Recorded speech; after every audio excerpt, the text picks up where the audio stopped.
I promise this is not another generic video telling you to live below your means. That is probably one of the most redundant pieces of money advice that we've heard ever since we were kids, but are most people actually living below their means? Not at all. That's why in this video, we're gonna break down exactly what it looks like to live below your means, and I'll give you the biggest reason why people never follow this advice: the paralysis problem. Here's what nobody talks about. Most people already know they should be living below their means. They've read the articles, they've watched the YouTube videos, and maybe they even bought the books. But the reason why this knowledge doesn't turn into action is because most people get caught up in analysis paralysis. They think they need the perfect budget, the right app, the ideal spreadsheet before they can start. Meanwhile, months are just gonna go by and they're gonna stay in their same financial situation, just with a little more knowledge and a lot more guilt. In fact, 2/3 of Americans say they're under moderate to high financial stress, and half admit they feel unprepared for even small emergencies. But here's the honest truth: you don't need to have it all figured out to start. You just need to take the first step, even if it is imperfect. I remember when I first started getting serious about my finances and I wanted to make a budget for the first time, it took me 3 months between when I made that decision to when I actually created my first budget. I was too caught up watching YouTube videos about money, comparing different budgeting apps I could use, and trying to download a few different budget templates that I could experiment with. But looking back now, I can see that I should have just chosen one and stuck with it, because in those 3 months of trying to decide on the right tools, I could have actually been budgeting and I would have had a great feel for how much I spent, which is what we're gonna get into now. The financial reflection rule. Before you go ahead and start cutting random expenses from your life or creating spreadsheets that have zero purpose, you should consider following this step first. There's no point in trying to change up your life if you don't know how your life is going currently. And so that's why in these next 3 days, you can easily gain more awareness about your spending habits. Just carry around a small notebook, or maybe just open up the note on your phone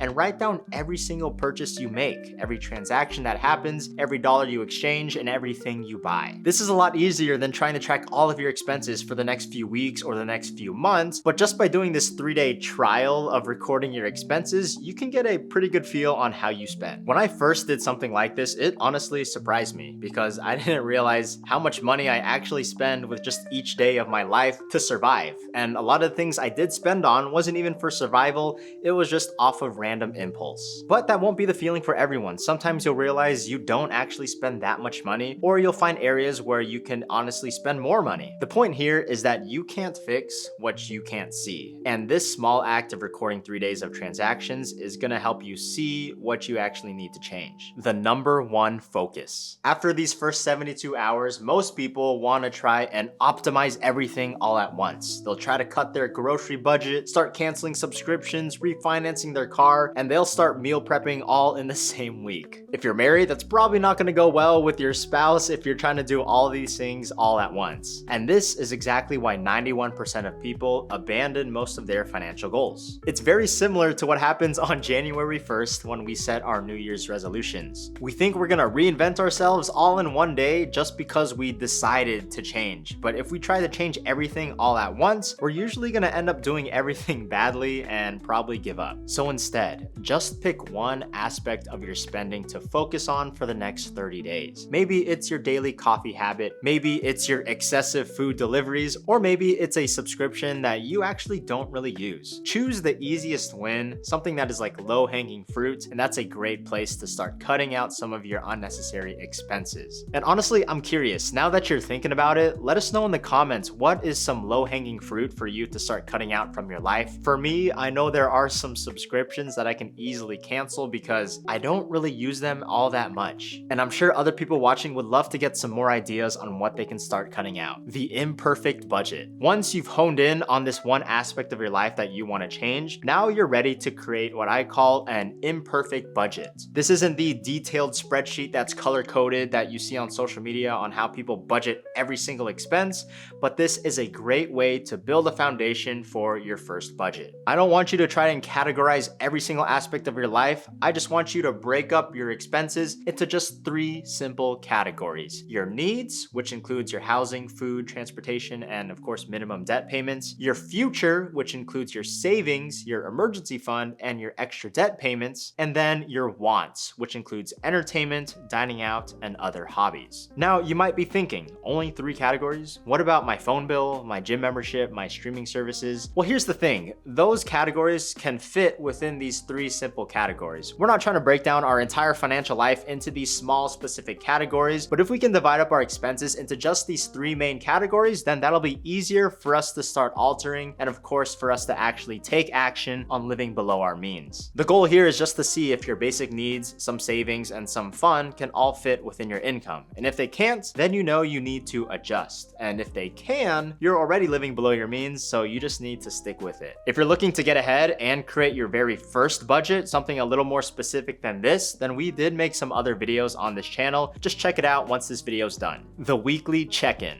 Here's where a lot of people fail. They create a budget and then ignore it for the entire month. By the time they check back in, they've already blown past their limits and feel like a failure. So instead of this vicious cycle, set up a weekly 30-minute money date with yourself. Same day, same time, every week. For me personally, I stick to Sunday evenings while I'm getting ready for the upcoming week. During this 30-minute check-in, do the following. Look back at all your transactions for the past week and categorize them into the 3 categories we made previously.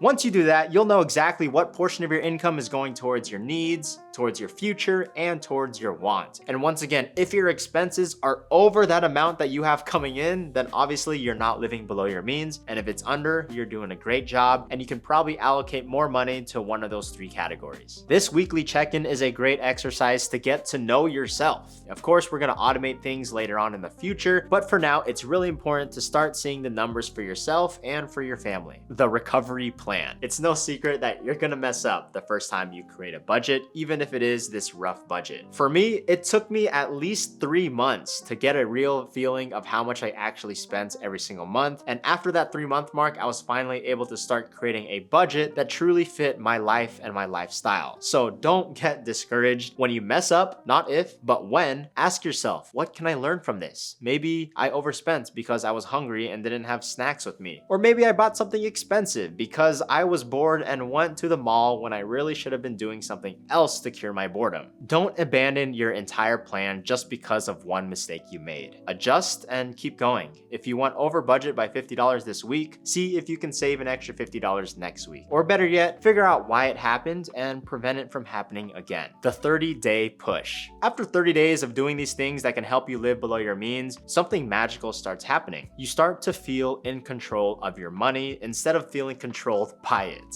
And this is when you can start expanding. But the key is building that initial momentum with small, manageable changes. You're not trying to transform your entire financial life in 30 days. You're trying to prove to yourself that you can actually stick to these changes. And that confidence means everything. And once you have it, everything else becomes easier. So look, trying to live below your means doesn't have to be a generic statement we just tell people we do. We can actually put this into action if we start with just some small little steps. If this video has helped you feel a little less overwhelmed by the idea of living below your means, please let us know in the comments. And if you want to dive deeper into more specific steps, watch this video where I break down exactly how to create a budget that you can actually stick to. Give it a click and I'll see you guys over there. Peace.